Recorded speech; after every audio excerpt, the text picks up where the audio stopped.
ఏలూరు జిల్లా SP K Pratap Shiva Kishore Jangareddygudem DSP you Ravichandra యొక్క ఆదేశాలపై Jangareddygudem inspector P Rajesh జంగారెడ్డిగూడెంలో గల మహిళా హైస్కూల్ నందు ఎంపీడీఓ ఎంఈఓ బార్ అసోసియేషన్ మరియు గవర్నమెంట్ అధికారులతో మహిళా హైస్కూల్ నందు మహిళా భద్రత అనే అంశంపై చట్టపరమైనటువంటి అంశాలపై అవగాహన కార్యక్రమాన్ని నిర్వహించారు. ఈ కార్యక్రమంలో అధికారులు విద్యార్థులతో మాట్లాడుతూ ఆధునిక సమాజంలో ప్రపంచ అరచేతిలోకి ఇమిడి ఉన్న నేపథ్యంలో మహిళల పట్ల అమానుష కార్యక్రమాలు జరుగుతున్న నేపథ్యంలో వారికి చట్టపరంగా జరిగేటువంటి సహాయ సహకారాలను గుర్తించి తెలియపరిచి అవగాహన కల్పించారు. అయినా సరే ఈ కామన్లు వారు మార్పు చెందక ఈ చట్టాలను కూడా గౌరవించకుండా యథేచ్ఛంగా వారి యొక్క కార్యక్రమాలు చేస్తూ ఉన్నారు.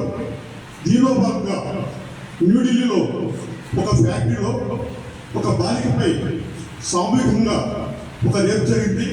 మానభంగం చేసే కొంతమంది ఒక మృగ రాక్షసులు. దానిపై అప్పటి ప్రభుత్వం ఒక వర్మ కమిటీని ఏర్పాటు చేసి 1923